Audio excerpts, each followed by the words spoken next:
Pred tisíckami rokov niekto postavil niečo, čo dodnes nedokážeme zopakovať.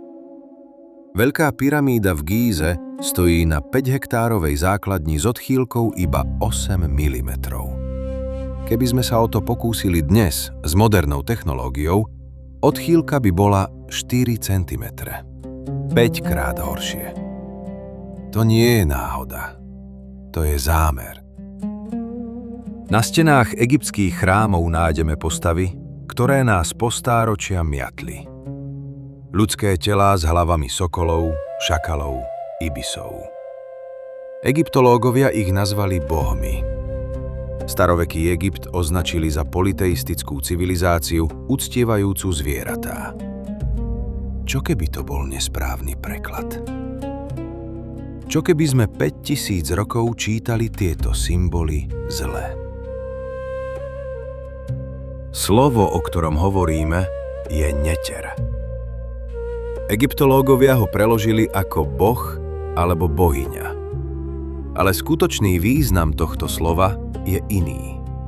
Neter znamená fundamentálna príčina, božský princíp, sila riadiaca vesmír. Nie bohovia, princípy. Egypt nebol politeistická civilizácia s desiatkami bohov. Egyptská teológia bola vo svojom jadre monoteistická. Jeden boh, jeden zdroj, jedna pôvodná príčina všetkého. Netery boli atribúty tohto jedného boha. Rôzne vlastnosti jednej bytosti, prejavujúcej sa rôznymi spôsobmi. Tak ako jeden človek môže byť otcom, učiteľom aj priateľom, nie 3 rôznymi osobami. Sú to rôzne aspekty jednej existencie. Aby sme pochopili, odkiaľ netery pochádza, musíme ísť ešte ďalej. Pred samotný Egypt. Pred potopou sveta. Podľa zápisov, ktoré uchovávali egyptskí kňazi, existovala pred naším cyklom civilizácia, ktorú dnes poznáme ako Atlantídu. Jej obyvatelia za tisíce rokov výskumu pochopili fungovanie vesmíru, kozmické cykly, vzťah hviezd a Zeme, procesy vedomia. Múdri kňazi zo školy Nákal v Atlantíde objavili, že planéta vstupuje do posledného štádia jedného zo svojich cyklov. Varovali ostatných. Nikto nepočúval. Tí, čo prežili, nastúpili na lode. Utesnené, chránené pred silami, ktoré by ich mohli zničiť. Pod vedením najvyššieho kňaza vyrazili smerom na východ. Zem sa otriasla. Ľadovce sa roztopili. Voda zaplavila kontinenty a zmazala takmer všetky stopy po ich civilizácii. Keď sa situácia upokojila, pristáli uprostred zemského povrchu. Na mieste, kde sa podľa ich poznania stretávali telurické sily planéty. Úzky pruh úrodnej zeme chránený púšťou, napájaný dlhou riekou.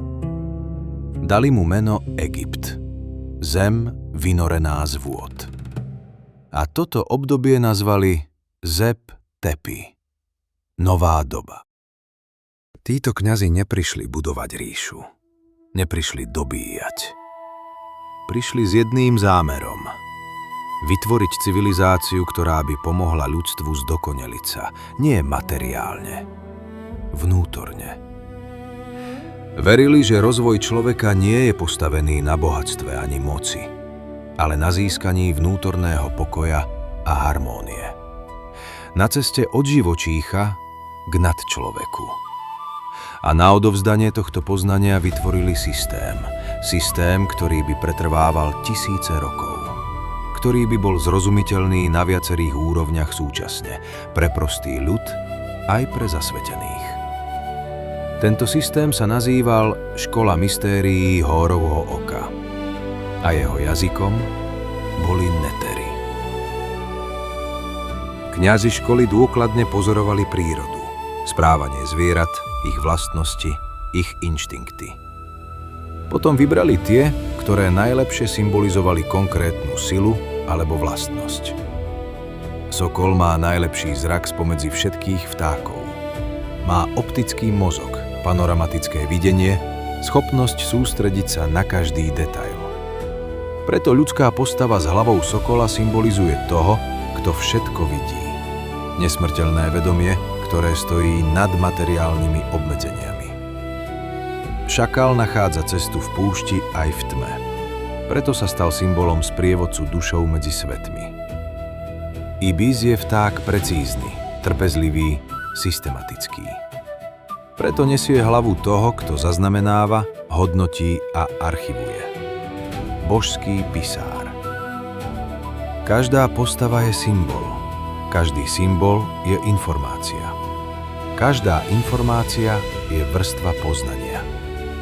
Okrem toho Egypťania objavili niečo ďalšie. Počas kozmického cyklu trvajúceho 25 920 rokov prijíma naša sústava energiu od rôznych hviezd a súhvezdí.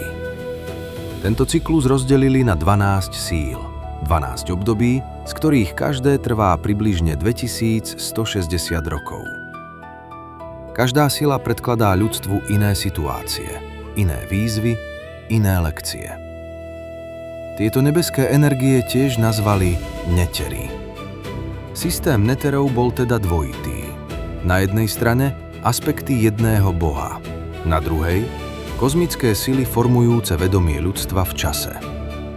Nie mytológia, kozmológia. V nasledujúcich epizódach sa pozrieme na každého netera zvlášť.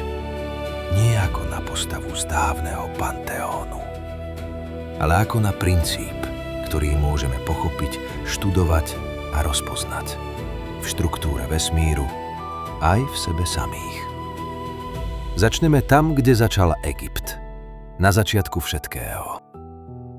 Kód Egypta. Staroveké poznanie, žijúce dodnes.